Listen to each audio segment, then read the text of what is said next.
Hello and welcome.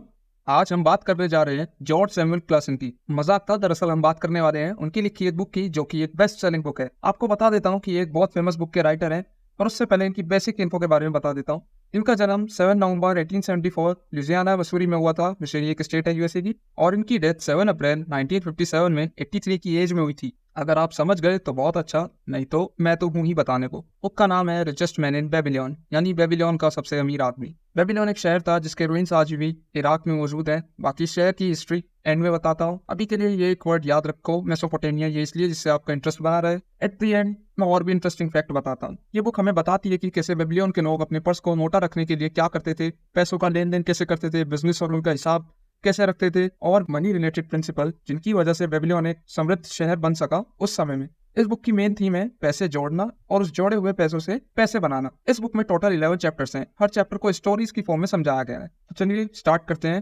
First chapter से।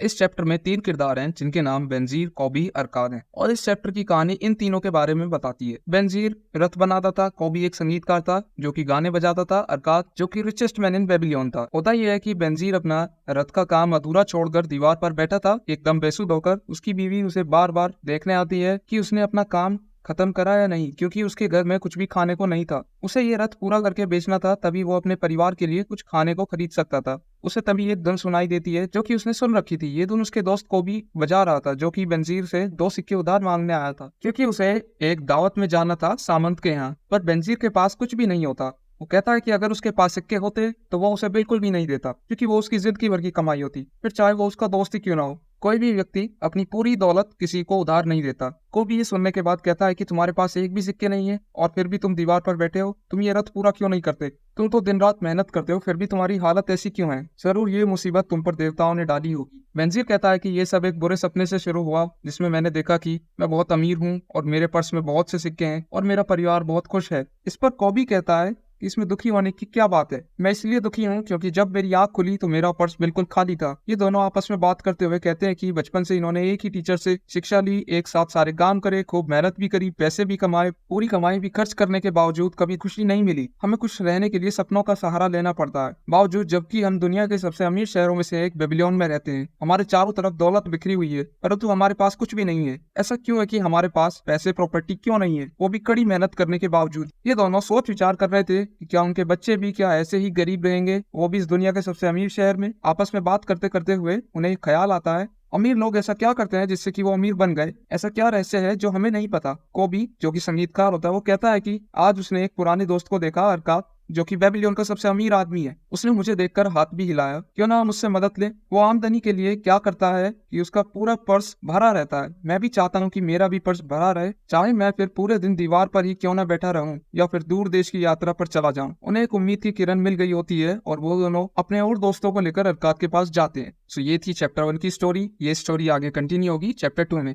Chapter 2, ये chapter 1 का एक्सटेंशन है। होता यह है कि बेनजीर और कॉबी अपने और दोस्तों को लेकर अरकाद के पास जाते हैं और उससे अपनी प्रॉब्लम बताते हैं और उससे पूछते हैं कि उनके साथ ऐसा क्यों है, जबकि वो एक साथ पढ़े हैं, खेले हैं, और तुम पढ़ने और खेलने में भी इतने अच्छे नहीं थे। तो जहां तक हमें पता है कि तुम्हें कोई इतनी मेहनत भी नहीं करी, फिर भी तुम इतने दौलतमंद कैसे हो गए? तुम हमें कोई ऐसा रास्ता बताओ जिससे कि हम अपने बच्चों को भरपेट खाना खिला सकें, पहनने को अच्छे कपड़े दे सकें। अगर हम ऐसा कर पाते हैं तो हमारी खुशी का कोई ठिकाना नहीं रहेगा। अरकाद सिंपली उन्हें कहता है कि तुम लोग बेसिक रूल्स नहीं जान पाए हो दौलत इकट्ठी करने के, और या तो तुम उन्हें फॉलो नहीं कर पाए। अरकाद कहता है किस्मत एक ऐसी दुष्ट देवी है जो कि किसी को भी स्थायी रूप से भला नहीं करती। मतलब ये कि किसी को भी अगर बिना मेहनत के धन दे देती है बाय लक, तो वो बर्बाद हो ही जाएगा। इसकी मेहरबानी से कोई भी व्यक्ति इतना खर्चता है कि थोड़े समय बाद उसकी दौलत खत्म हो जाती है, परंतु उसके अंदर की इच्छाओं की भूख रह जाती है जिन्हें संतुष्ट करने के साधन उसके पास नहीं होते हैं। ऐसा इसलिए क्योंकि वो दौलत उसकी खुद की मेहनत की नहीं थी। वो ये भी कहता है कि जिनके पास पैसे होते हैं वो उसे बचा के रखते हैं और कंजूस हो जाते हैं। वो जानता है कि अगर वो खर्चेंगे तो उनकी दौलत चली जाएगी और उनके पास इसे वापस से कमाने की कोई योग्यता नहीं है। और ऐसे लोगों को जिन्हें बिना कुछ करे मिल जाता है, उन्हें चोर और डाकुओं का भी डर सताता है। हो सकता है ऐसे भी लोग हों जो बिना मेहनत के धन कमा लें और उससे बढ़ा लें और सुख से जीवन जिए, पर मैंने आज तक ऐसा नहीं देखा। पर वो सब अरकाद को कहते हैं कि कि वो उन्हें अपनी कहानी विस्तार से बताए। तो अरकाद उन्हें कहता है कि दौलत से हम बहुत कुछ पा सकते हैं, दौलत में वो शक्ति होती है, इससे हम महंगे कपड़े खरीद सकते हैं, दूर देश की यात्राओं पर जा सकते हैं, तुम अलग अलग तरह के भोजन का आनंद ले सकते हो और सोने से बने आभूषण खरीद सकते हो। जब मुझे इन बातों का एहसास हुआ तो मैंने ये संकल्प लिया कि मैं जिंदगी में तमाम चीजें हासिल करूंगा और मैं उन लोगों की तरह नहीं बनूंगा जो खुद कुछ नहीं करते और अमीर लोगों से ईर्ष्या करते हैं। मैं कभी गरीबों की तरह नहीं रहूंगा, सस्ते सामान नहीं रखूंगा सम्मानजनक दिखने को। इसके विपरीत उसके बाद अरकाद अपनी स्टोरी सुनाता है। अरकाद के पिता एक छोटे व्यापारी थे और उनका परिवार बड़ा था, जिसकी वजह से उसे विरासत में कुछ भी मिलना मुमकिन नहीं था। और जैसा कि अरकाद के बारे में हमें पता है कि वो पढ़ने और खेलने में भी अच्छा नहीं था, तो उसे अपने आप को अमीर बनाने के लिए ज्ञान और समय की जरूरत थी। ज्ञान की एक बात उसके टीचर ने बताई थी, जो ये कि ज्ञान दो तरह का होता है, एक जो हम सीखते हैं और जानते हैं और दूसरा जो कि प्रशिक्षण से आता है। फिर उसने अपने आप से वादा किया कि वो दौलत को जुटाने का प्रयास करेगा। अरकाद शुरू में मिट्टी के टैबलेट पर लिखने का काम करता था, क्योंकि उस समय कागज नहीं होता था। वहाँ उसने खूब मेहनत करी और उसके पास दौलत के नाम पर कुछ नहीं था, पर इसके बावजूद भी वो ये काम करना जारी रखता है। एक दिन उसे अल्गमिश नाम का एक व्यक्ति मिलता है जो कि बहुत अमीर था, पर अरकाद उसका काम को पूरा नहीं कर पाया था। इससे वो गुस्सा हुआ और उसने एक शर्त लगाई कि अगर वो इस काम को पूरा कर दे तो वो उसे अमीर बनने का तरीका बताएगा। इस पर अरकाद मान जाता है और अल्गमिश भी मान जाता है और फिर ऐसा ही हुआ जो कि अरकाद चाहता था। उसने काम सुबह होने से पहले ही पूरा कर दिया। अल्गमिश खुश होते हुए कहता है, एक बात ध्यान रखना, जो सूरज तुम्हारे पिता के समय भी चमकता था वो तुम्हारे और तुम्हारे आने वाली नाती पोतों के समय भी और उनके उस दुनिया से जाने के बाद भी चमकेगा। अल्गमिश ने एक और बात कही, युवाओं के विचार धूमकेतुओं की तरह होते हैं, जो कि सारे आसमान में चमक बिखेर देते हैं पर कुछ समय के लिए, और बूढ़ों के सितारों की तरह होते हैं जिनकी चमक कभी फीकी नहीं पड़ती। इसलिए समुद्री यात्रा करने वाले अक्सर तारों का सहारा लेते हैं, ना कि धूमकेतुओं का। ये बातें आज के समय भी सच हैं। उन्होंने कहा कि मैं भी दौलत की राह पर तब पहुंचा जब मैंने एक हिस्सा खुद के लिए रखा। अरकाद ने कहा कि बस इतना ही, इससे आप एक भेड़ चराने वाले से एक साहूकार कैसे बने? अल्गमिश कहता है कि तुम अब तक दूसरों के लिए काम करते रहे, तुम मोची को पैसे देते हो, तुम दर्जी को भी पैसे देते हो, इससे अच्छा तुम उनके गुलाम बन जाओ, ये भी तुम्हें खाना और पहनने को देंगे। कहने का मतलब ये है कि तुम्हें अपनी कमाई का 10वां हिस्सा बचाना होगा। बचाना ही काफी नहीं, फिर इसे ऐसी जगह इन्वेस्ट करो जहाँ से ये तुम्हें और पैसा कमा कर दे, और उस बची हुई कमाई में से अपना खर्च चलाओ। तुम्हारे बचे हुए एक छोटा सा हिस्सा भी एक दिन बहुत बड़ी धनराशि बन जाएगी। जैसा कि एक पेड़ एक छोटे से बीज से उगता है। वो अपनी क्ले टैबलेट लेकर चला जाता है और समय बीत जाता है। 1 साल बाद फिर वो उसके पास आता है और पूछता है कि तुमने 1 साल में क्या किया? उसने वैसा ही करा जैसा कि अल्गमिश ने करने को कहा था, और फिर अल्गमिश ने उससे शाबाशी दी और कहा पैसों का क्या करा? इस पर अरकाद ने कहा कि वो उसने एक ईंट बनाने वाले को दे दिए, जो कि दूर से रत्न और कीमती पत्थर लेकर आएगा, जिन्हें वो बेचकर अमीर हो जाएंगे। इस पर अल्गमिश ने गुस्सा होकर कहा कि तुम रत्नों और कीमती पत्थरों का ज्ञान एक ईंट बनाने वाले से कैसे ले सकते हो? यही कि हमें उनसे सलाह लेनी चाहिए जो कि इस क्षेत्र के बारे में जानते हो, ना कि उनसे जिन्हें इसके बारे में ना पता हो। उन्होंने कहा कि तुम्हारा पैसा चला गया और तुम इसे दोबारा पा सकते हो, पर अगली बार याद रखना कि अगर तुम्हें रत्नों का ज्ञान चाहिए तो जौहरी के पास जाओ, ना कि ईंट बनाने वाले के पास। यहाँ से हमें ये सीखने को मिलता है कि जो व्यक्ति अनुभवहीन लोगों से सलाह लेता है वह गलत सलाह से अपनी बचत गवा देता है। और जैसा कि अल्गमिश ने कहा था वैसा ही हुआ। उस ईंट बनाने वाले ने चमकीले पत्थर पकड़ा दिए, पर इसके बावजूद उसने वापस मेहनत की और 10वां हिस्सा बचाया और उस हिस्से से एक कांसे वाले को उधार दिया, जिसपे वो ब्याज कमाता और इस ब्याज से अपने लिए महंगी चीजें लेता। इस पर अल्गमिश ने कहा कि तुम अपनी बचत को खा रहे हो, तुम उससे और पैसे बनाने चाहिए जिससे कि तुम अमीर बन पाओ। वो फिर अगले साल फिर अरकाद के पास आया और इस बार अरकाद ने वैसा ही करा जैसा कि उन्होंने कहा था। वो बूढ़े हो रहे, अब वो ये सब सीख गया है। अगर वो उसकी मदद करेगा तो वो अपनी संपत्ति में से कुछ हिस्सा उसे दे देगा। उसने उसे निप्पार जाने को कहा। वहाँ जाकर अल्गमिश की जायदाद संभाली और वादे के मुताबिक उसे अल्गमिश की दौलत में से कुछ हिस्सा मिला। अरकाद के दोस्त कहने लगे कि वो कितना खुशकिस्मत है। इस पर अरकाद ने कहा कि मैंने सिर्फ इच्छा जाहिर की थी और 7 सालों तक मेहनत करता रहा। उसके दोस्त कहते हैं कि तुमने अपना पहले साल की दौलत को खो देने के बाद भी हार नहीं मानी, ऐसा क्यों? अरकाद कहता है कि बस इच्छा शक्ति होनी चाहिए। वो ये बात भी कहता है कि हम सब की गिनती भी कभी बूढ़े लोगों में होगी, इसलिए हमें अपने खजाने को बहुत सावधानी से निवेश करना चाहिए। इस बात को भी सुनिश्चित करें कि अगर देवता आपको बुला लें तो आपका परिवार पर कोई आर्थिक संकट ना आए। समय समय पर बीमा कराते रहें, बुद्धिमान लोगों से सलाह लें, धन संबंधित लोगों से सलाह लें, वो तुम्हें गलती करने से बचा लेंगे। अपनी क्षमता से ज्यादा मेहनत ना करें, इस संसार का आनंद लें, बहुत ज्यादा बचाने की कोशिश ना करें। अपनी आमदनी के हिसाब से जिंदगी गुजारें, बहुत ज्यादा कंजूस ना बने, ना खर्च करने से डरें। जिंदगी बहुत ही अच्छी है और इसका आनंद लें। अरकाद के मित्र वहाँ से उसे धन्यवाद करके जाने लगते हैं। इस पर कुछ गुमसुम थे क्योंकि उन्हें कुछ समझ नहीं आया। कुछ आलोचना कर रहे थे कि उसे अपनी दौलत बांट देनी चाहिए, वो इतने पैसों का क्या करेगा। कुछ की आंखों में चमक थी क्योंकि उन्होंने कुछ नया सीखा था। तो ये थी चैप्टर 2 की story in short and animation में। बाकी बात अगले चैप्टर में करते हैं। तो ये है चैप्टर 3 जिसका टाइटल है 7 cures for a lean purse. एक बार सम्राट सारगन लड़ाई से वापस बेबीलोन लौट रहे थे। वहाँ उनका वजीर बताता है कि बेबीलोन में मंदिर, नहरें सब कुछ हैं, पर लोगों के पास रोजगार नहीं है और ना ही कुछ खरीदने के लिए। इस पर राजा पूछता है कि ऐसा क्यों है, वो कौन इस शहर का सबसे अमीर आदमी है जो इन्हें सिखा सकता है। इस पर वजीर कहता है कि आपके सवाल में ही आपका जवाब छुपा है। सम्राट इस पर खुश होकर कहता है कि अरकाद को संदेश भिजवाओ और उसे कल हमारे सामने पेश करो। अरकाद सम्राट के सामने हाजिर होता है और अब उसकी उम्र 70 हो चुकी है। सम्राट पूछता है कि तुम इतने दौलतमंद कैसे बने, तुम्हें कोई फॉर्मूला या रहस्य पता है जिससे कि हम बाकी लोगों को सिखा सके। अरकाद इस पर कहता है कि बिल्कुल। इस पर सम्राट खुश हो जाता है। बाकी राजा वजीर को हुक्म देता है जैसा कि अरकाद ने कहा वैसा प्रबंध करो, 100 लोगों को ग्रेट हॉल ऑफ टेम्पल में बुलाओ। वहाँ अरकाद लेक्चर स्टार्ट करता है। वो बताता है कि पहले वो भी बहुत गरीब था। उस समय उसके पास एक पुराना और खाली पर्स होता था जिसमें काफी चेक थे। वो कहता है मैं भी चाहता था कि मेरा पर्स मोटा रहे, उसमें भी सोने के सिक्के हों, इसलिए मैं भी खाली पर्स को भरने की सोचता रहता और मुझे धीरे धीरे 7 तरीके पता चले जो मैं आप सबको भी बताऊंगा। पहला तरीका, अपने पर्स को मोटा करें। अरकाद वहाँ बैठे हर व्यक्ति से पूछता है कि वो क्या क्या करते हैं। सबके जवाब अलग लगते हैं, जिसमें जैसे कि एक क्ले टैबलेट्स पर क्रेविंग करके रिकॉर्ड बनाता था। उस समय कागज नहीं होता था तो लोग चिकनी मिट्टी को गीला करके उस पर लिखा करते थे। सबसे पूछने के बाद अरकाद कहता है जो जितना परिश्रम करता है उसे उसी के अनुपात में धन मिलता है, यानी ज्यादा मेहनत का काम ज्यादा कमाई। अरकाद ने एक अंडे बेचने वाले व्यक्ति से कहा कि कैसा हो अगर तुम रोज अपनी डलिया में 10 अंडे डाल और तुम बस 9 अंडे निकालो सुबह से शाम तक, यानी कि 1 अंडा कम। इस पर वो व्यक्ति कहता है कि कुछ समय बाद उसकी डलिया में अंडे बढ़ते जाएंगे। इस पर सब हंसने लगे। बाकी अरकाद उन्हें समझाने के लिए ऐसा कहता है, उसका मतलब था आप जो भी काम करते हैं उसे करते रहें और आप जो भी आमदनी है उसका 90% हिस्सा खर्चे, 10% बचा कर रखें। ऐसा करने से आपका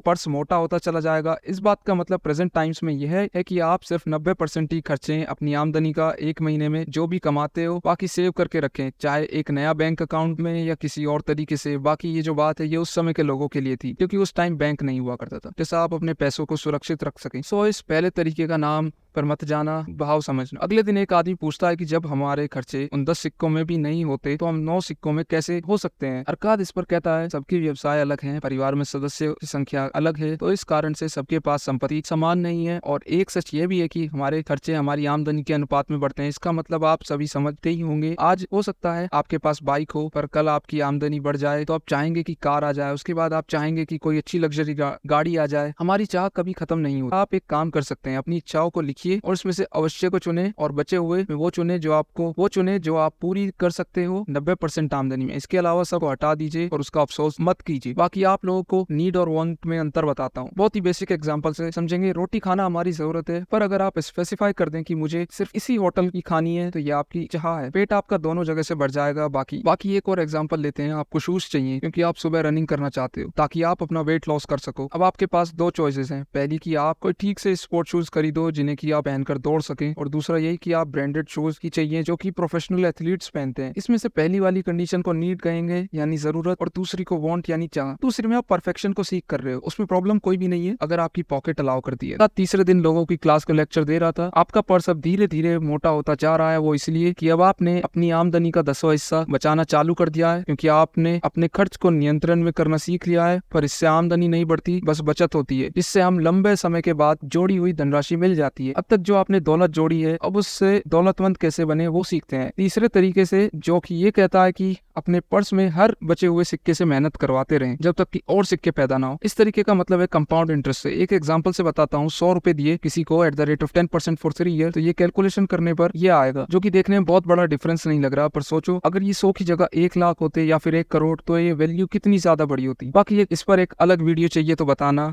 यहाँ बताने पर बहुत ही लंबी वीडियो हो जाएगी। चौथे दिन अरकाद ने क्लास में कहा कि दुर्भाग्य को चमकता निशाना अच्छा लगता है, जिसका यहाँ पैसों से रिलेशन है, जिसका मतलब ये है कि हमें अपने पैसों को सुरक्षित रखना चाहिए, चाहे वो कितनी ही छोटी धनराशि क्यों ना हो। अगर आप छोटी धनराशि को सुरक्षित रख सकते हैं तो आप बड़ी को भी रख सकते हैं। यहाँ इस बात का मतलब यह है कि आप अपने पैसों को बड़ी सावधानी के साथ निवेश करिए। अपने किसी रिश्तेदार या दोस्तों को मत दीजिए और उनकी बातों में मत आइए जब तक आपको किसी बिजनेस की प्रॉपर नॉलेज ना हो। अपनी जमा पूंजी को निवेश करने से पहले सावधानी से जांच पड़ताल कर लें। और एक बात और, वो ये कि सिर्फ उन्हीं लोगों को कर्ज दें जो उसे लौटा सके। अनजाने में आप अपनी मेहनत की कमाई को किसी को ऐसे ही ना दे दें। अरकाद उन्हें अपनी वही स्टोरी सुनाता है जो कि मैंने चैप्टर 2 में बताई थी, अजमर वाली, कि कैसे वो दोनों अमीर बनना चाहते थे, पर एंड में अपनी 1 साल की कमाई को गवा देता है। उसे दोबारा देखने के लिए इस टाइम स्टैम्प पर आप जा सकते हैं। तो आप यहाँ से ये समझ सकते हैं कि ज्यादा आत्मविश्वास में ना आकर कहीं ऐसी जगह निवेश ना करें जहाँ का आपको ज्ञान ना हो और व्यक्ति भरोसेमंद ना हो। हमेशा अनुभवी और भरोसेमंद व्यक्ति की सलाह लें। इन शॉर्ट वहाँ लगाएं जहाँ ये सुरक्षित हो और आप जब इसे निकालना चाहें तो निकाल सके। 5वें दिन अरकाद ने क्लास में बताया कि कैसे एक व्यक्ति का खुद का घर होना चाहिए और इसका क्या फायदा होगा, और ऐसा करके आप अपने बहुत से खर्चों को कम कर सकते हैं। अगर आप किराए के मकान में रहते हैं तो आप अपना बहुत सा धन मकान मालिक को दे देते हैं। अगर आप अपनी आमदनी का 10वां हिस्से को जोड़ें और इससे अधिक जोड़ सकते हैं तो अच्छा होगा, और फिर आप किसी साहूकार यानी उधार देने वाले को भरोसा दिलाकर, और आज के समय में बात करें तो बैंक्स की, उन्हें भरोसा दिलाकर अपने लिए धन ले सकते हैं, जिससे आप अपना खुद का घर बना सकते हैं। तो ये था 5वां तरीका, अपने घर का मालिक बनना। अब देखते हैं 6ठा तरीका। 6ठे दिन अरकाद ने वहाँ एकत्रित लोगों को समझाया कि सबको अपने बुढ़ापे के लिए अभी से प्रबंध करना चाहिए और अपने परिवार की रक्षा के लिए पहले से ही व्यवस्था कर लेनी चाहिए, क्योंकि हमारा समय लिमिटेड है और हमें नहीं पता कि आने वाले कल में हम कहाँ होंगे और कैसे होंगे। बाकी अब 7वें दिन अरकाद सभी को उनकी आमदनी बढ़ाने के बारे में समझाता है कि कैसे उसे बढ़ाएं। मतलब आपके पास पैसे आते हैं और चले जाते हैं और आपका purse as per chapter theme को भरा हुआ नहीं रहता, तो इसके लिए आपके अंदर की इच्छा होनी चाहिए कमाने की और जोड़ने की, क्योंकि उपलब्धि से पहले उसकी इच्छा होती है। इसलिए अपनी इच्छाओं को प्रबल और निश्चित होना चाहिए। जब आप अपने काम में कुशल बनते हैं तो आपकी कमाने की क्षमता बढ़ जाती है। मतलब जितना ज्यादा ज्ञान उतनी बड़ी तनख्वाह। इन शॉर्ट यही कि जितनी बड़ी प्रॉब्लम सॉल्व करोगे उतना ही पैसा मिलेगा। और अब मनुष्यों की स्थिति बदलती रहती है तो हमें खुद को अप टू डेट रखना भी जरूरी है। मतलब नई चीजें सीखते रहें। फॉर एग्जाम्पल, लोगों ने AI एप्स की मदद से भी पैसे कमाए हैं, पर आज से 5 साल पहले ये सब एग्जिस्ट ही नहीं करता था। तो ये था चैप्टर 3 का एंड। बाकी एक बार सारे तरीके दोबारा देख लेना अगर कोई समझ नहीं आया तो। अब चलते हैं नेक्स्ट चैप्टर पर, चैप्टर 4।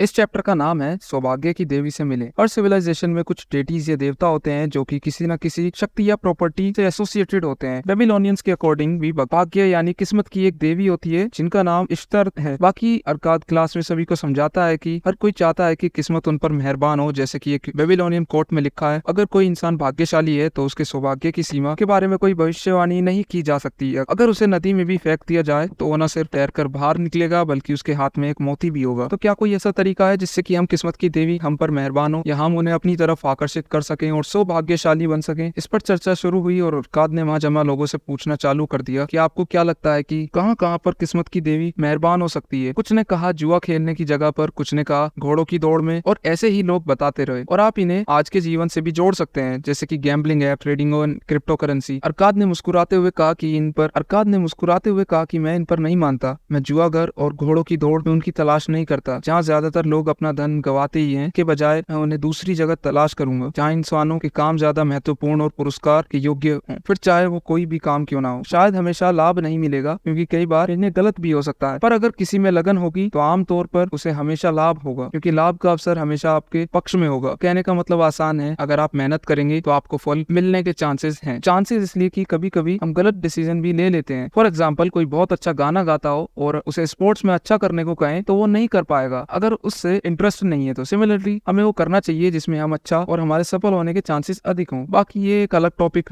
हो सकता है कि हमें अपना कैरियर कैसे चुनना चाहिए। अगर आपको इस पे वीडियो चाहिए तो आप कमेंट करके बता सकते। बाकी वहाँ बैठे कुछ लोग कहते हैं कि कई बार लोग पैसे जीत भी तो जाते हैं। इस पर अरकाद उन्हें समझाता है कि ऐसा होता भी है, पर सवाल ये है कि क्या खुशकिस्मत लोगों के लिए इस सब का महत्व भी है क्या? मैं कई आदमियों को जानता हूँ बेबीलोन में जो कि सफल और अमीर बने हैं, पर उनमें से किसी की भी शुरुआत जुआघर से नहीं हुई। बाकी रही बात जीतने की, तो यहाँ मौजूद कुछ लोगों में से भी अक्सर जुआघरों में जाते हैं जुआ खेलने, पर क्या उनके पास इतनी आमदनी हुई कि वो बाकी कुछ और कर रहे हूँ? जवाब हमें मालूम है। मतलब आसान है, जितने भी हम बड़े लोगों को देखते हैं कि इनकी तरह हम भी चाहते हैं हम भी बने, उनमें से कोई जुआ खेल के तो अमीर नहीं बना। बाकी कोई अगर 1-2 बार लकी ड्रॉ या जुए में जीत भी जाता है तो उससे कुछ नहीं होगा, क्योंकि घूम फिर के वो उसके पास से चला जाएगा, क्योंकि उसके पास प्रॉपर फाइनेंशियल मैनेजमेंट नहीं आता था। जैसे कि आप लोग देख सकते हैं कि गेम में करोड़पति बनने के बावजूद भी ये लोग फिर से वैसे ही हो गए जैसे ये थे। कोई खास फर्क नहीं पड़ा, कुछ की हालत उल्टी खराब हो गई। बाकी वहाँ बैठे लोग अपने एक्सपीरियंसेस के बारे में बता रहे होते हैं, जिनसे ये 2 पॉइंट निकल कर आते हैं। पहला तो ये कि हमें अवसर मिलने पर तुरंत काम करना चाहिए, हमें आगे का इंतजार नहीं करना चाहिए। जैसे कि मैं फोटो लगा रहा हूँ कि एक बार बिल गेट्स का एक रिपोर्टर इंटरव्यू ले रही होती है कि आपकी सक्सेस की स्टोरी का राज क्या होता है। इस पर बिल गेट्स का जवाब होता है कि ये चेक है, इसमें जितनी भी अमाउंट तुम भरना चाहती हो भर सकती हो। वो मना करती है और दोबारा क्वेश्चन रिपीट करती है। तभी बिल गेट्स उस चेक को फाड़ देता है और कहता है कि मैं अपॉर्चुनिटीज मिस नहीं करता, जैसे अभी तुमने कर दी। मैं हर चीज में अपॉर्चुनिटीज देखता हूँ और तुम सब कुछ देखते हो, बस उस चांस को छोड़ के। तुम्हारे पास मौका था दुनिया की सबसे अमीर जर्नलिस्ट बनने का, पर तुमने उसे गवा दिया। दूसरा पॉइंट ये कि अगर हमें विश्वास हो और हमारा सौदा समझदारी पूर्ण लग रहा हो तो हमें उसे तत्काल इन्वेस्ट कर देना चाहिए। आखिर में लोग अरकाद से कहते हैं कि आप बेबीलोन की सबसे अमीर आदमी हैं, तो आप ही बताइए कि आप खुशकिस्मती को क्या समझते हैं? इस पर अरकाद कहता है कि खुशकिस्मती को मैं भी पहले ये मानता था कि बिना कुछ कोशिश करे आपको मिल जाना, पर मेरा नजरिया भी बदला और एहसास हुआ कि बिना कुछ किए आप खुशकिस्मती को अपनी तरफ आकर्षित नहीं कर सकते। खुशकिस्मती को आकर्षित करने करने के लिए आपको अवसरों का लाभ उठाना पड़ेगा। खुशकिस्मती अवसर के पीछे आती है और टाल मटोलने से खुशकिस्मती दूर भागती है। आपके मन में भी अगर ऐसे विचार आ रहे हैं कि ये सब बकवास है, कि यार मैं एक व्यक्ति को जानता हूँ, उसे बिना कुछ करे इतना मिल गया, फॉर एग्जाम्पल कि उसकी जमीन पर से हाईवे पास हो गया हो, अब वो करोड़पति हो जाएगा और वो बिल्कुल अनपढ़ है और कुछ मेहनत नहीं करता, सिंपल खेती बाड़ी करता था, और ये बातें बहलाने फुसलाने के लिए हैं, बाकी असल में किस्मत होती है। हाँ, मैं मना नहीं कर रहा, बिल्कुल आपके आसपास के लोगों की जमीन पर से सरकारी प्रोजेक्ट्स निकले होंगे, कुछ को पुश्तैनी संपत्ति मिली होगी वगैरह वगैरह, पर ये सब ज्यादा दिनों तक नहीं रहेगा अगर उन लोगों को पैसों का मैनेजमेंट नहीं आता। ऊपर मैंने एक एग्जांपल दिया है कि ज्यादातर लोग जो करोड़पति बने वापस से वैसे ही हो गए जैसा कि वो थे, और कुछ उससे ही बेकार स्थिति में है आज भी। एट द एंड ये कंक्लूड होता है कि खुशकिस्मती की देवी कर्मशील व्यक्तियों पर कृपा करती है, मतलब कर्म ही आपको सफलता की ओर ले जाएगा। तो ये था chapter 4।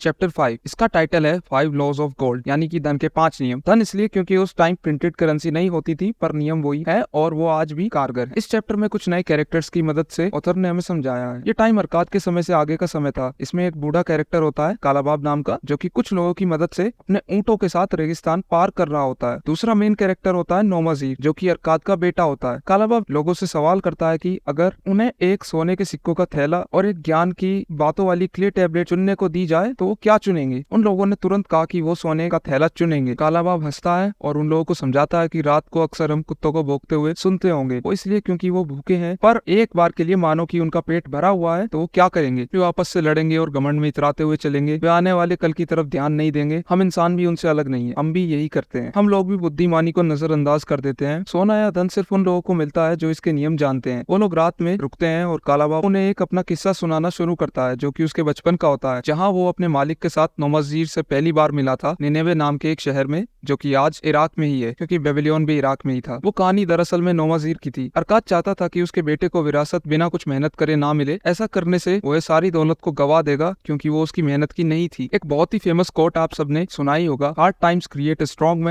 Man create good times create weak man and weak man creates hard time. मतलब ये कि कठिन समय जब आता है तो हमें मजबूत बनना पड़ता है। जब हम मजबूत बन जाते हैं तो अच्छा समय आता है। अच्छे समय की वजह से इंसान फिर से कमजोर बन जाता है, जिसकी वजह से फिर से कठिन समय आता है। ये एक लूप की तरह है। ये आपने जनरेशनल वाइज भी देखा होगा कुछ लोगों को, कि उनके दादा बहुत गरीब थे, उन्होंने मेहनत करी और कामयाब हुए और बहुत सी दौलत और इज्जत कमाई। फॉर एग्जाम्पल गाँव से निकलकर शहर पहुंचे और उनका लड़का बिजनेसमैन बना या अच्छी सरकारी नौकरी ली। फिर उनके बेटे ने खास पढ़ाई में ध्यान नहीं दिया, ना कुछ सीखा समझा और मजे के साथ ऐशो आराम से जीवन काटा। का परिवार अब बहुत ही बुरी हालत में है। आप समझ ही गए होंगे कि ऐसा क्यों होता है। अगर किसी को बिना कुछ करे वो सब मिल जाए तो ऐसा ही होता है। और अरकाद नहीं चाहता था कि उसका बेटा नौमजीर इस सब में फंसे, इसलिए वो उसे कहता है कि ये सारी संपत्ति तुम्हारी है, पर पहले तुम्हें साबित करना होगा कि तुम इसके काबिल हो या नहीं। अरकाद उसे एक सोने के सिक्कों से भरा हुआ बैग दे देता है और समझदारी से उपयोग करने को कहता है, और क्ले टैबलेट भी देता है जिन पर वो 5 नियम लिखे थे, और कहा कि 10 साल बाद लौटना और अपने अनुभव को बताना। अगर तुम कामयाब हुए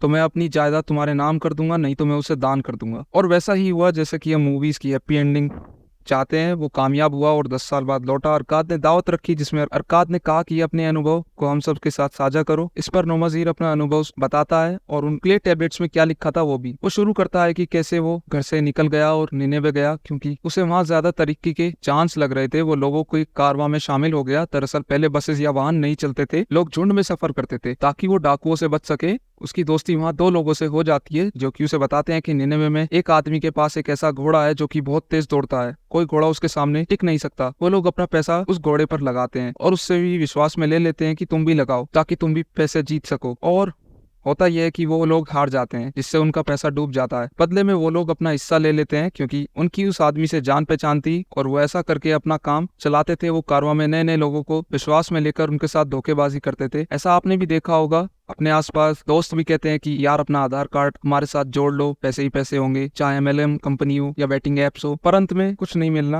और आपका पैसा भी चला जाएगा और वो आपके आधार कार्ड की इन्फॉर्मेशन भी चली जाएगी। वो आपका आधार कार्ड ही इसलिए मांगते हैं ताकि वो अपना लॉस को पूरा कर सके। ऐसे लोगों से बचकर रहें। नौमजीर एक और किस्सा बताता है जिसमें उसकी दोस्ती फिर से नौजवान से हो जाती है, जो कि बेबीलोन से ही था और वो भी निनेवे जा रहा था व्यापार के सिलसिले से। और वो नौमजीर को कहता है कि निनेवे में एक व्यापारी की मृत्यु हो गई है, जिसकी वजह से उसकी दुकान और वहाँ मौजूद सामान बहुत ही कम कीमत पर मिल रहा है। वो लड़का नौमजीर को मना लेता है पार्टनरशिप में काम करने को और कहता है कि वो अभी अपने पैसों से दुकान खरीद ले और वो बेबीलोन जाकर अपने हिस्से के पैसे ले आएगा। पर दुकान खरीदने के बाद वो टाल मटोल करने लगा और उसे खरीदने बेचने का कोई ज्ञान नहीं होता और ऐसा करके नौमजीर फिर से अपना पैसा गवा देता है और दुकान पर जो सामान बचा था वो उसे कम कीमत पे बेचना पड़ता है। तो यहाँ से भी आप ये सीख सकते हैं कि बिजनेस अपने जैसों के साथ ही करिए या फिर जिसमें उसे करने का सामर्थ्य हो। राह चलते किसी को भी अपना बिजनेस पार्टनर मत बनाइए। इसका मतलब आप ये ना समझे कि दोस्ती मत करिए किसी से भी, बस मतलब ये है कि सावधानी से बिजनेस करें क्योंकि इसमें आपका समय और पैसा दोनों लग रहे हैं। अगर सामने वाला इस लायक नहीं है तो फिर कोई फायदा नहीं है। फिर आगे और दिक्कत हुई क्योंकि उसके पास ना तो ज्ञान था ना कोई स्किल जिसकी मदद से वो कुछ कमा सके। फिर उसने अपने घोड़े भी बेच दिए और अपने गुलाम भी बेच दिए और अपने कपड़े भी, ताकि कुछ खाने और सोने का प्रबंध हो जाए। फिर उसे याद आया वो क्ले टैबलेट जिस पर वो 5 नियम लिखे थे, जो पढ़कर उसे एहसास आया कि अगर मैंने वो पहले पढ़ लिए होते तो उसका धन उसके पास सुरक्षित रहता। फिर वो वहाँ बैठ के सभी लोगों को वो नियम बताता है, जिनमें पहला नियम ये था कि धन उस आदमी के पास खुशी खुशी आता है और बढ़ती मात्रा में आता है जो अपनी आमदनी के कम से कम 10वें हिस्से का प्रयोग अपने और अपने परिवार के भविष्य के लिए जायदाद बनाने में करता है। ये लाइन पहले भी आ चुकी है और आप समझ ही गए होंगे। दूसरा नियम ये था कि धन उस समझदार मालिक के लिए जमकर मेहनत करता है जो इसके लिए लाभकारी काम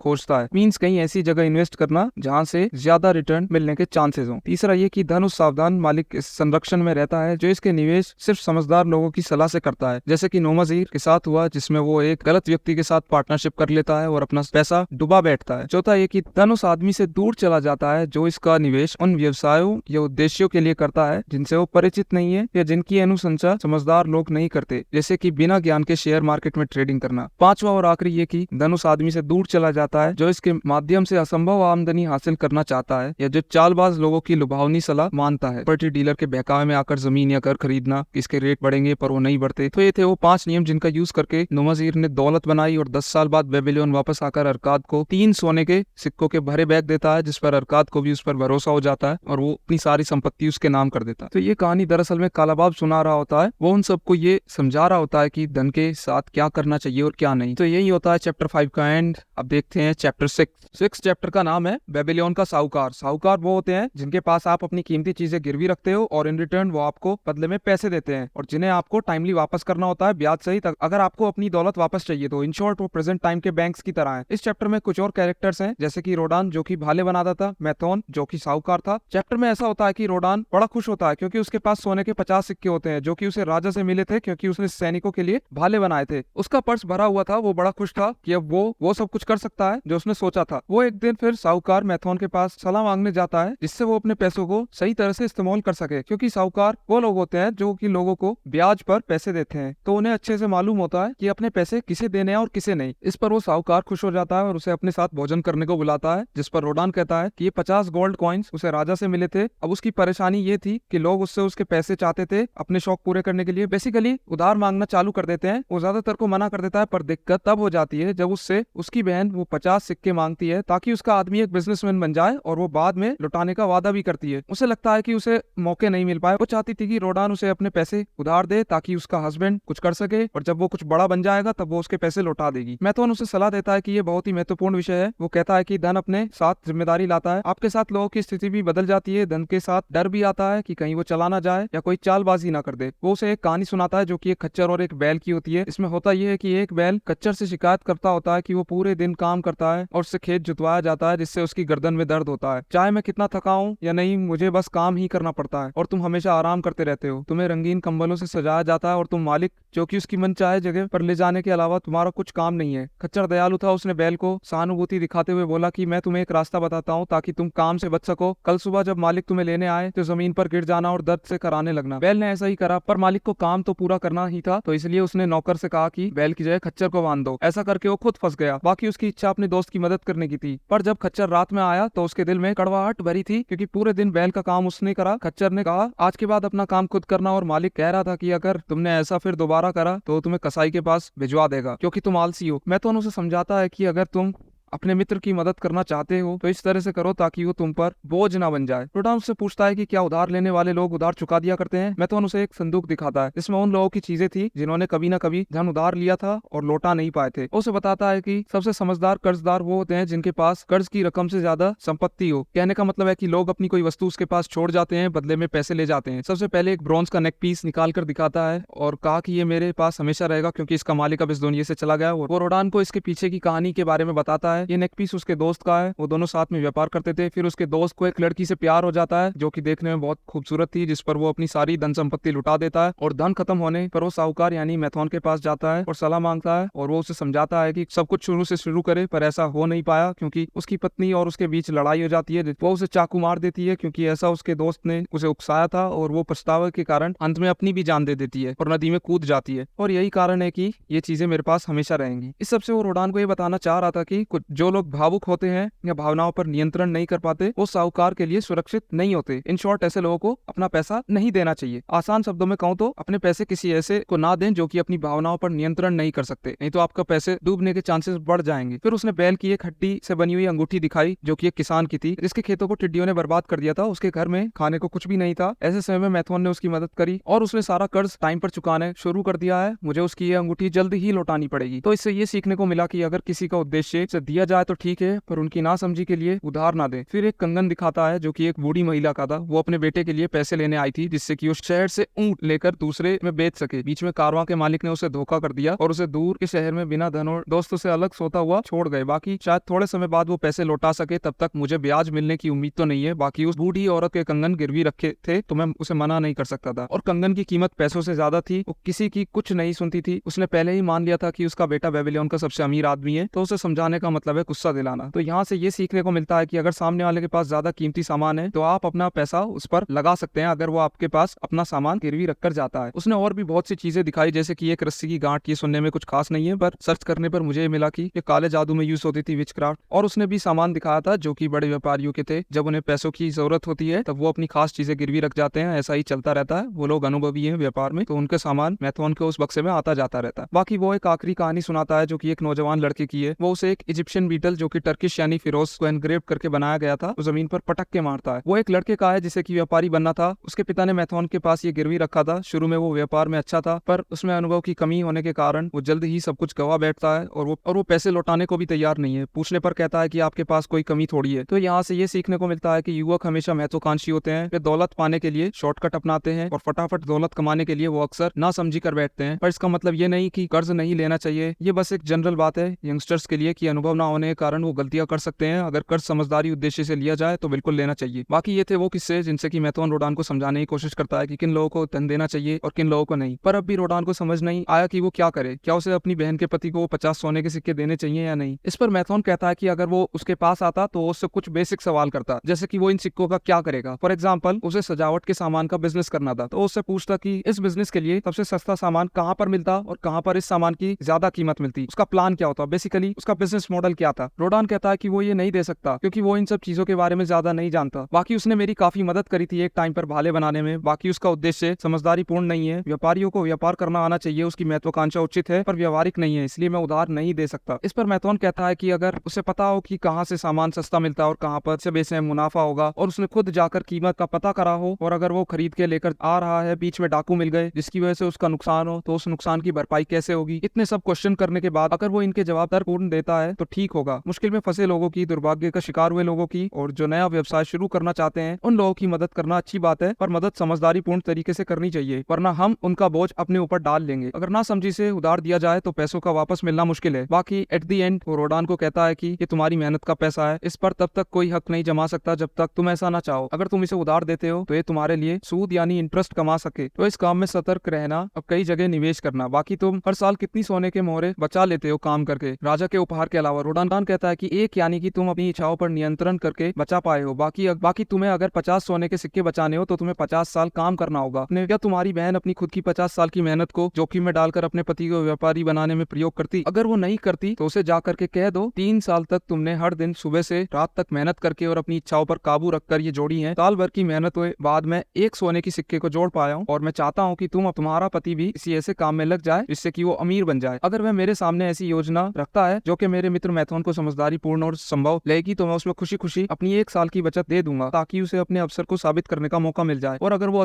असफल भी हो जाता है तो उस पर इतना कर्जा नहीं होगा जिसे कि वो चुका ना सके। तो इन शॉर्ट इस चैप्टर में हमने कुछ स्टोरीज की मदद से समझा कि किसको उधार देना चाहिए और किसको नहीं। धन सिर्फ ऐसे लोगों को दें जो कि उसे लौटाने के काबिल हो और उनके पास अपनी करंट सिचुएशन से निकलने का प्लान हो। भावनाओं में आकर अपने पैसे किसी को भी ना दें। बाकी इसका मतलब ये ना निकालें कि किसी की मदद नहीं करनी चाहिए, मदद करनी चाहिए पर इमोशनल फूल नहीं होना चाहिए, क्योंकि जो लोग धन के मामले में कुशल नहीं होते मींस उनका मनी मैनेजमेंट खराब होता है, उनके पास से धन चला ही जाता है। एक और बात, जो लोग समझते हैं कि अगर उनके पास पैसे आ जाएं तो वो उसका इस्तेमाल से बड़े व्यापारी बन जाएंगे, पर ऐसा तब तक नहीं होगा जब तक उनके पास वो प्रशिक्षण या योग्यता नहीं है। और एक और काम की बात यह कि अगर आप अपना धन कहीं निवेश करना चाहते हैं तो कहीं ऐसी जगह करें जहां से उसके बढ़कर मिलने के चांसेस हो। ज्यादा ब्याज कमाने के भी चक्कर में ना रहें, जैसे कि रिसेंट में हुए कुछ कोऑपरेटिव सोसाइटी के फ्रॉड्स, इनसे बचें। ये लोग शुरू में आपको ज्यादा इंटरेस्ट देंगे पर एट द एंड जब इनके पास पैसा इकट्ठा हो जाएगा तो ये गायब हो जाएंगे। और तुम्हारे सामने कई प्रलोभन आएंगे कि तुम्हारा मन कहेगा कि जैसे कि इन्होंने करा है ज्यादा इंटरेस्ट देकर एज कम्पेयर टू बैंक। बाकी खुद को ऐसे लोगों और योजनाओं से जोड़ें जिनकी सफलता प्रमाणित हो चुकी हो, ना कि किसी नौसिखिए से, MLM स्कीम से, कोऑपरेटिव सोसाइटी से और बेटिंग एप्स, इन सबसे दूर रहें। ऐसे करके तुम दुर्भाग्य से बच जाओगे। एक सेंटेंस में ये चैप्टर समझाना हो तो वो ये रहा, बड़ा पश्चाताप के बजाय थोड़ी सी सावधानी बेहतर है। और ये बात कर्जदार और साहूकार दोनों पर लागू होती है। तो ये था चैप्टर 6। अब देखते हैं चैप्टर 7।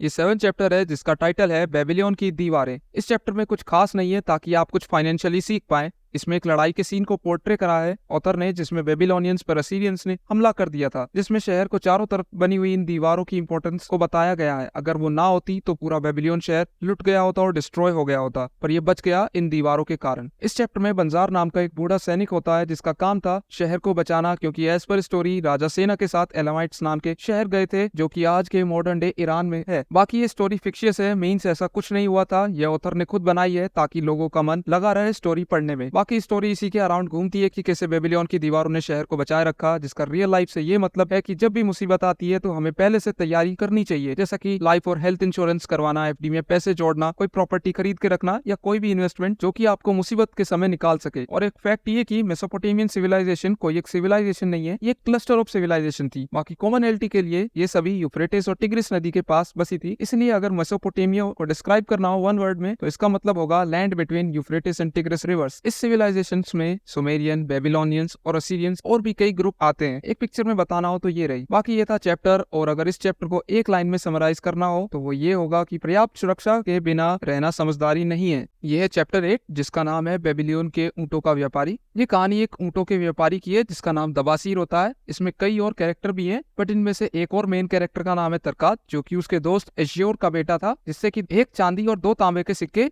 उधार लिए थे। बाकी उसने उन पैसों का क्या करा वो तो नहीं पता, पर अब उसके पास कुछ नहीं था और वो बहुत भूखा था। उसने बस 2 अंजीर खाई थी, वो भी चोरी छुपके। वो अपना पेट भरने के लिए शहर में चला जाता है और वो भूख से पागल हो रहा था। तभी उसके सामने दबासीर आ जाता है और वो उसे अपने पैसे मांगता है, जिस पर तरकात कहता है कि उसके पास नहीं है, अगर होते तो वो लौटा देता, अभी उसका बुरा समय चल रहा है। ये सुनकर दबासीर गुस्सा हो जाता है और कहता है कि अपना दोष देवताओं पर मत डालो, बदकिस्मती हर उस व्यक्ति का पीछा करती है जो कर्ज चुकाने के बजाय कर्ज लेने के बारे में ज्यादा सोचता हो। ये कहकर वो कहता है कि वो खाना खाने जा रहा है और तुम भी साथ चलो। वो खाना खाने के लिए बैठता है और वहाँ बैठे लोगों को और उसे एक कहानी सुनाता है जो कि उसकी खुद की कहानी होती है। वो सबको बताता है कि कैसे वो एक इतना बड़ा व्यापारी बन गया जबकि वो कभी सीरिया में गुलाम था। जब वो छोटा था तो उसने अपने पिता से काठी यानी कि सैडल, ये जो घोड़े के ऊपर बांधते हैं जिस पर बैठते हैं, वो बनाया करता था। उसके बाद उसकी शादी हो गई, ज्यादा स्किल ना होने की वजह से वो कम कमा पाता था। बाकी उसके खर्चे समय के साथ बढ़ने लगे। अब उसे दुकान वालों से उधार मांगकर काम चलाना पड़ता। ये सब कुछ दिनों तक तो चला,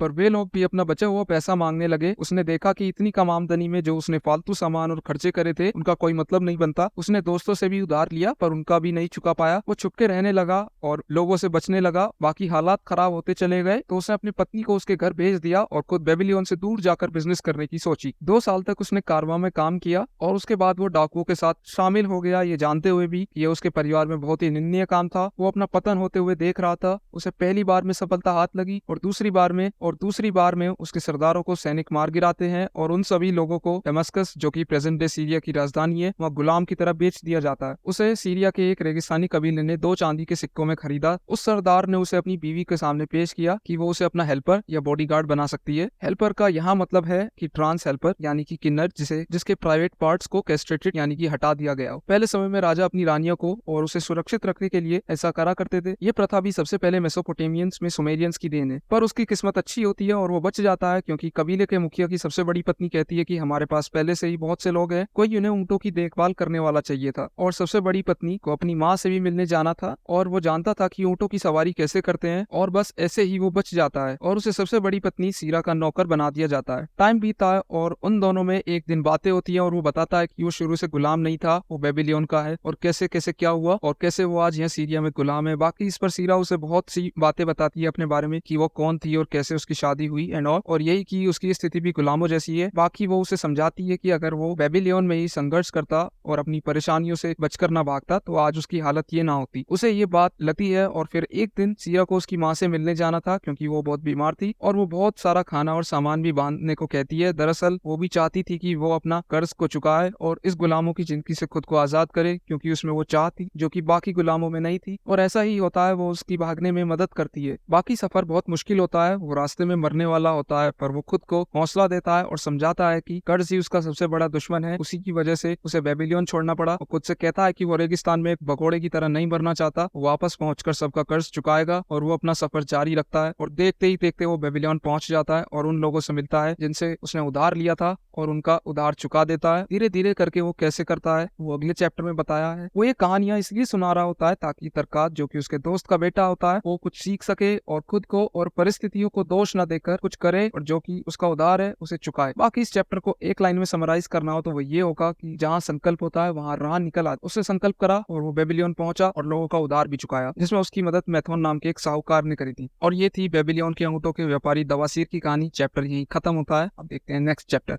ये 9th चैप्टर है जिसका टाइटल है बेबीलोन की क्ले टैबलेट्स। हिंदी में कहीं तो मृदा पत्र। मृदा मिट्टी को कहते हैं, यानी कि मिट्टी पर कुरेद के बनाए गए रिकॉर्ड। उस समय तक कागज नहीं था तो मेसोपोटामियन सिविलाइजेशन के लोग चिकनी मिट्टी को गीला करके उसे एक स्पेशल टूल की मदद से उसमें सुराख बनाकर लिखा करते थे, फिर चाहे घर खरीदने का एग्रीमेंट हो या कुछ काम की बात लिखनी हो। इस चैप्टर के शुरू में एक लेटर लिखा होता है जो कि एल्फ्रेड श्रूबेरी, जो कि डिपार्टमेंट ऑफ आर्कियोलॉजी के प्रोफेसर थे at the university of Nottingham, वो ये लेटर प्रोफेसर फ्रैंकलिन कैल्डवेल को लिखते हैं 21 अक्टूबर 1934 को। इसमें वो ये लिखते हैं कि उन क्ले टैबलेट्स में क्या लिखा था। प्रोफेसर फ्रैंकलिन कैल्डवेल ने ये साइंटिफिक एक्सपेडिशन करी थी बेबीलोनियन सिविलाइजेशन के रूइंस के आसपास और उन्हें ये 5 क्ले टैबलेट्स मिली थी। उन्होंने इन्हें प्रोफेसर एल्फ्रेड श्रूबेरी को भेज दिया था ताकि वो इन्हें डिकोड करके बता सकें कि इनमें क्या लिखा है। बाकी ये 5 क्ले टैबलेट्स लास्ट चैप्टर में जो हमने दवासीर की स्टोरी देखी थी ये उसे बिलोंग करती थी। इसमें उसने अपने लिए कुछ बातें लिखी थी। पहली टैबलेट में वो अपनी कहानी लिखता है कि वो गुलाम था और अब वो कैसे कर्ज चुकाएगा लोगों का, और वही बातें जो हम जान चुके हैं कि अपनी इनकम का 10वां हिस्सा बचाना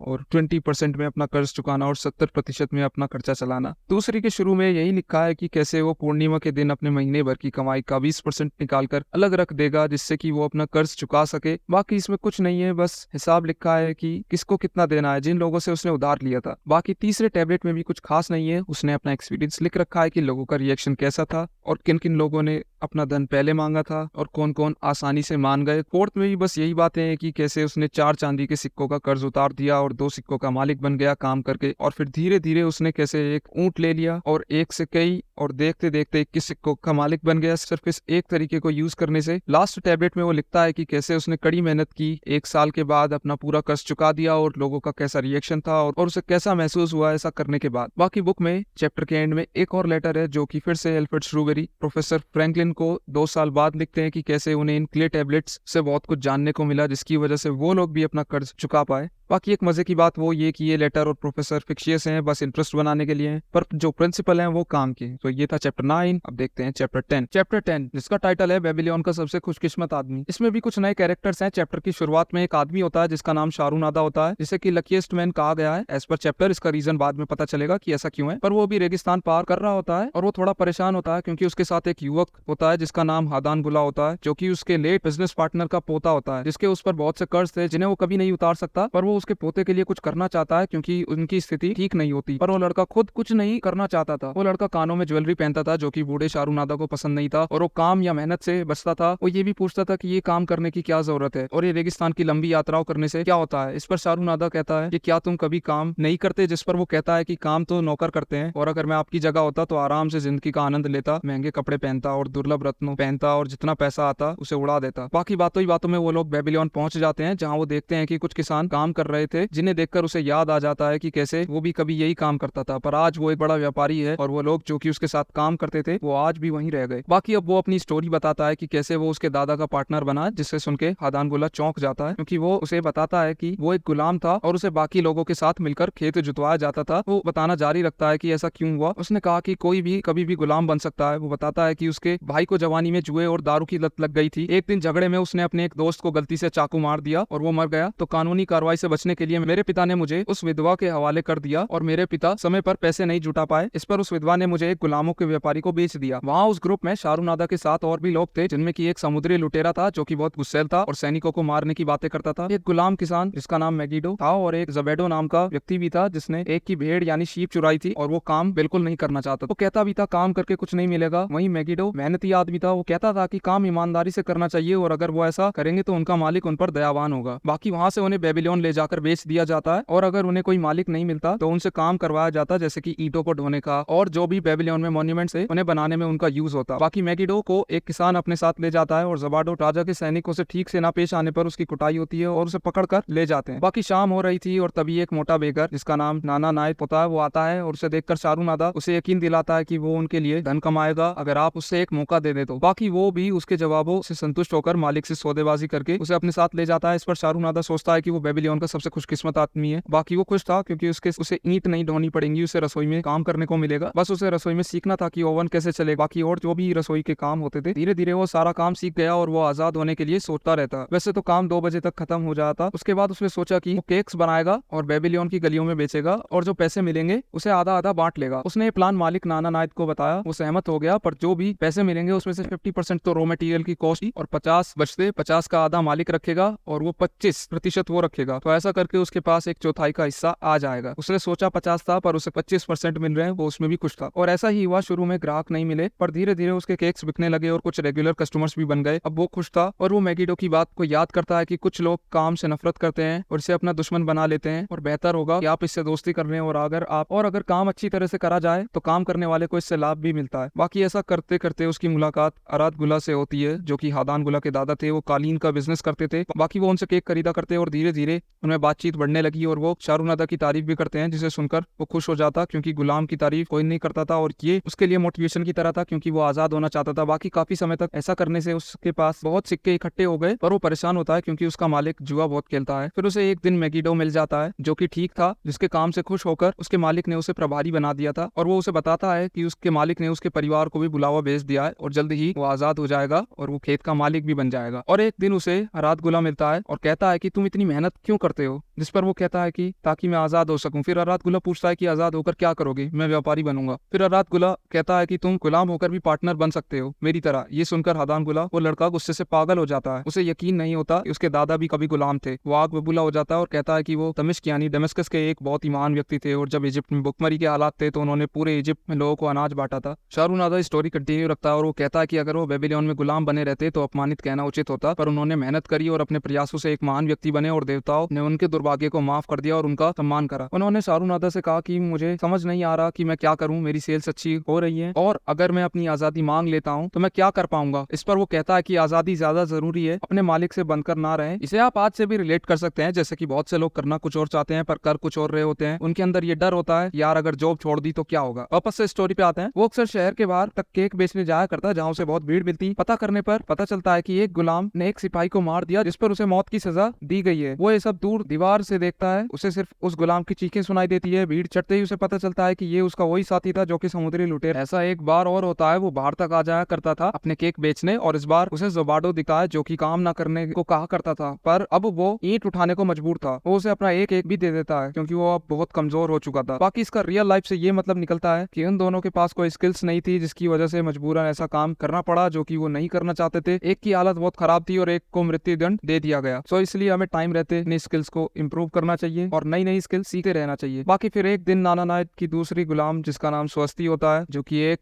बूढ़ी औरत होती है, तो बाकी के काम संभालती है जैसे कि कपड़े धोना इत्यादि। कहती है कि मालिक पर कर्जा है और मुझे चिंता हो रही है, जिस पर शाहरुनादा कहता है कि वो उनकी नादानियों की वजह से, जिस पर वो कहती है कि कानून के हिसाब से साहूकार तुम पर अपना दावा कर सकता है क्योंकि वो नाना नायक का एसेट ही था, जिस पर वो सोच में पड़ जाता है। और अगले दिन ऐसा ही होता है, कर्जदार सासी आता है और शाहरुनादा को अपने साथ ले जाता है। वो कर्जदार से कहता है कि वो उसके काम आ और उसे अच्छे पैसे कमा कर दे सकता है, पर सासी को इन सब में कोई इंटरेस्ट नहीं था। दरअसल सासी के मालिक को लोग चाहिए थे ताकि वो कैनाल खुदवा सके, तो सासी ढेर सारे गुलाम खरीद रहा था। बाकी ये काम रेगिस्तान में हो रहा था जहाँ ना कोई पेड़ था और सूरज की रोशनी ऐसी की बर्तनों में भरा हुआ पानी भी उबल रहा होता था, उसे पी भी नहीं सकते थे। ऐसे में शाहरुनादा की सारी आशाएं टूट जाती है और एक बार फिर से जुए और शराब ने उसे दिक्कत में डाल दिया था। पहला उसके भाई की वजह से, दूसरा उसके मालिक की वजह से। बाकी समय गुजरने पर पहले तो उसने उत्साह से काम करा, फिर उसकी तबीयत खराब रहने लगी और अब उसे लगने लगा कि मेहनत से कोई फायदा नहीं है और उसे भी काम चोरी करने का मन करा। पर उसे अपने साथियों का परिणाम भी याद आए, जैसे कि उन लोगों ने काम चोरी करनी चाहिए, अंत में बहुत काम करना ही पड़ा और समुद्री डाकू को अंत में अपनी जान गंवानी पड़ी। फिर उसे मैगीडो की बात याद आती है कि काम कितना भी कठिन या नापसंद क्यों ना हो, करना तो पड़ेगा ही, उसे टालने से कुछ नहीं मिलेगा। और वो ऐसा करके खुश भी था, पर मेहनत के बावजूद वो खुश नहीं था। वो खुद से बहुत से सवाल करता कि कभी इस सब से निकल पाएगा या नहीं, क्या खुशियां सिर्फ देवताओं पर निर्भर करती हैं। कई दिन बाद जब उसकी सहन शक्ति एकदम खत्म होने वाली थी, तभी सासी उसे बुलाता है और एक आदमी उसे बेबीलोन लेकर चला जाता है कि उसने उसका सौदा किसी और से कर लिया है। वो फिर दुखी हो जाता है कि अब उसे और क्या क्या सहना पड़ेगा और कब तक ऐसे ही चलता रहेगा। जब वो वहाँ पहुंचता है तो उसे वहाँ आराध गुला दिखता है, जो कि उससे कहता है कि उसने उसे बहुत जगह ढूंढा पर वो नहीं मिला। फिर अंत में वो बेकर के यहाँ गया जहाँ स्वस्ति ने उसे बताया कि उसे साहूकार ले गया है। बाकी उसने उसकी कीमत के पैसे उस साहूकार के मालिक को दे दिए और उसने शाहरुनादा को खरीद दिया। और फिर आराध गुला उस कॉन्ट्रैक्ट वाली क्ले टैबलेट को उठा के पटक देता है, यानी कि अब शाहरुनादा आजाद है। उसकी आंखें भर आई और वो इस तरह से उसकी स्टोरी खत्म हुई, जो कि वो उस लड़के को सुना रहा होता है। बाकी वो लड़का उन दोनों से प्रभावित था कि कैसे उसके दादा ने और शाहरुनादा ने मेहनत और काम में लगन होने की वजह से इतनी प्रॉपर्टी बनाई। और वो लड़का हदान गुला अपने कान में से छल्ले और हाथ में से अंगूठी निकालकर कारवा के सरदार के पीछे पीछे चलने लगता है। तो ये थी चैप्टर 10 की कहानी। इस चैप्टर पर एक अलग से मूवी भी बन सकती है, पर फिर भी मैंने जो मेन था सभी चैप्टर को समझाने की कोशिश करी है। बाकी अगर खुद इसे पढ़ना चाहते हैं तो आप इसे ऑर्डर कर सकते हैं, मैंने डिस्क्रिप्शन में लिंक डाल दिया है। बाकी जो कनेक्शन और क्रिएटिविटी तो अपने माइंड में फॉर्म करोगे कुछ पढ़ते हुए, वो एक समरी वीडियो नहीं दे सकती, बट फिर भी मैंने अपनी तरफ से पूरी मेहनत करी है सारे चैप्टर इन शॉर्ट में समझाने की। तो यही होती है वो खत्म। अब अगर आपको हिस्ट्री में थोड़ी दिलचस्पी है और आप बेबीलोन के बारे में जानना चाहते हैं तो रुक सकते हैं, नहीं तो ये थी पूरी animated summary of richest man in Babylon की। तो ये है चैप्टर 11। आप सबको पता होगा कि ताजमहल जो कि आगरा में है वो 7 अजूबों में से एक है, बाकी के 6 ये रहे। क्या आपको पता है कि इनसे पहले जो एंशिएंट वंडर ऑफ वर्ल्ड थे उनमें बेबीलोन का हैंगिंग गार्डन भी आता था। बाकी के बचे हुए ये रहे, इनमें से बस गीजा के पिरामिड बचे हैं। बाकी समय की मार को नहीं सह पाए। अभी आगे बताऊंगा कि कैसे बेबीलोन शहर तबाह हो गया। बेबीलोन शहर यूफ्रेटिस नदी के किनारे बसा था। जैसे कि दुनिया की सारी सभ्यताएं पानी के रिसोर्सेज के पास ही पनपी। बाकी यहाँ रेगिस्तान और सपाट रेतीली जमीन है और कोई जंगल नहीं है। इसके बावजूद उन लोगों ने वहाँ कैनाल्स और डैम्स बनाए ताकि सिविलाइजेशन चलती रहे। बेबीलोनियंस मैथमेटिक्स, इंजीनियरिंग और एस्ट्रोनॉमी में अच्छे थे। वो पहले लोग थे जिन लोगों ने दिन के घंटों को 12 हिस्सों में बांटा और सेकंड्स और मिनट्स को 60 में। उनके कुछ स्ट्रक्चर आज भी खड़े हैं और ये कुछ फोटोज हैं उन स्ट्रक्चर्स की जो कि आज भी खड़े हैं। बाकी ये लगभग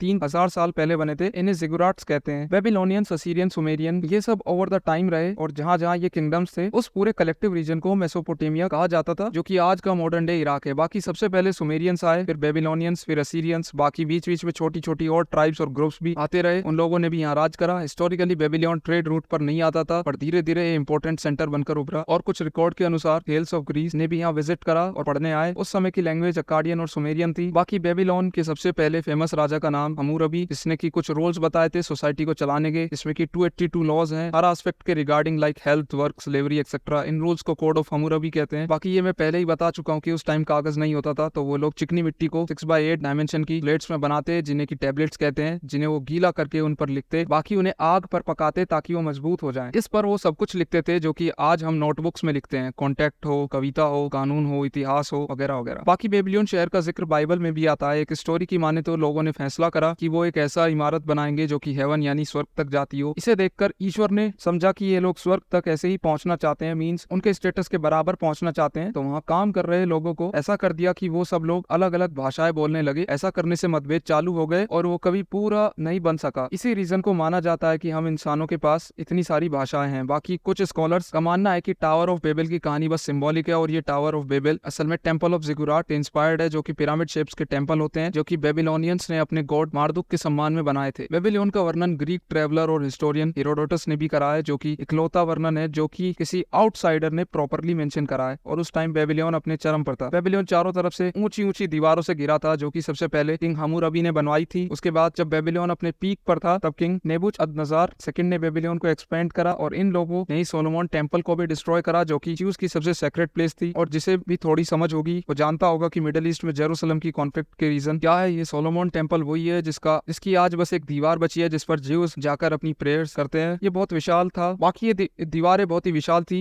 एक एस्टिमेट के हिसाब से इनकी हाइट आराम से 50 से 60 फुट होगी और इनके अंदर का एरिया लगभग 200 स्क्वायर माइल्स था। बेबीलोन उस समय का सबसे आधुनिक शहर था और इसे जीतने के लिए कई बार प्रयास हुए, पर हर बार विफल रहे। यहाँ के लोग उस समय के बेस्ट इंजीनियर, बिजनेसमैन और फाइनेंसर से, जिसकी वजह से ये शहर इतनी तरक्की कर पाया और इतना समृद्ध भी रहा। 539 बीसी यानी कि आज से लगभग 2562 एक्यूरेटली नियरली 2500 साल पहले बेबीलोन को साइरस द ग्रेट, जो कि पर्शिया का एक बहुत ही महान राजा था, उसने जीत लिया। उसके बाद से बेबीलोन का डाउनफॉल चालू हो गया और ये शहर फिर से धीरे धीरे रेत में मिल गया। बाकी इसे सद्दाम हुसैन, जो कि इराक का डिक्टेटर था, उसने वापस से इसका एक्सकेवेशन चालू करवाया था। बाकी आज भी शहर के कुछ मॉन्यूमेंट्स बरकरार हैं, बाकी शहर सिर्फ खंडर है। और 2003 में जब यूएस फोर्सेस ने वॉर ऑन टेरर बोल के इराक में घुसी थी, तो उन्होंने बेबीलोन को भी एज अ बेस बनाया था, जिसकी वजह से शहर के मॉन्यूमेंट को और नुकसान हुआ था। बाकी इससे रिलेटेड एक कॉन्स्पिरेसी भी है, वो ये कि वहाँ एक दूसरी दुनिया में जाने का पोर्टल था। बाकी ये तो कॉन्स्पिरेसी है। बाकी ये थी रिचेस्ट मैन इन बेबीलोन की पूरी स्टोरी और हिस्टोरिकल बैकग्राउंड शहर का। मुझे उम्मीद है कि आपको ये वीडियो अच्छी लगी हो और आपने इससे कुछ सीखा होगा। बाकी बुक पढ़ना और वीडियो देखने में फर्क होता है। मैं फिर से कहता हूँ, बुक पढ़ के उसमें बताई गई बातों को रियल लाइफ में यूज करने से ही कुछ डिफरेंस दिखेगा। बाकी मैं यही कहूंगा कि बुक एक बार वन टाइम रीड तो है। बाकी ये ओल्ड इंग्लिश स्टाइल में लिखी है, तो कुछ लोगों को शायद थोड़ी समझने में दिक्कत होगी। बाकी हिंदी या और कोई रीजनल लैंग्वेज में समझने में आसानी होगी। आप ऑर्डर करके पढ़ सकते हैं और अगर पढ़ चुके हैं तो रिवाइज करनी हो या समझनी हो तो ये वीडियो देख सकते हैं। मैं जानता हूँ ये वीडियो बहुत ही लंबा वीडियो है। बाकी आप इसे शेयर भी कर सकते हैं उन लोगों के साथ जिन्हें इसकी जरूरत है, या जो लोग कर्ज में फंसे हैं, या जिन्हें अपने पैसों का मैनेजमेंट नहीं आता और वो हर समय इसका रोना रोते हैं। और एक बात और, इस बुक को 2026 में 100 साल हो जाएंगे और ये one of the famous book है मनी रिलेटेड प्रिंसिपल्स को जानने के लिए। और मैं उम्मीद करता हूँ ये तुम्हें जरूर पसंद आई होगी और पहले कुछ समझ नहीं आता था तो अब आ जाना चाहिए। तो ठीक है, फिर किसी दिन दूसरे टॉपिक पर वीडियो लेकर आऊंगा। Okay, bye.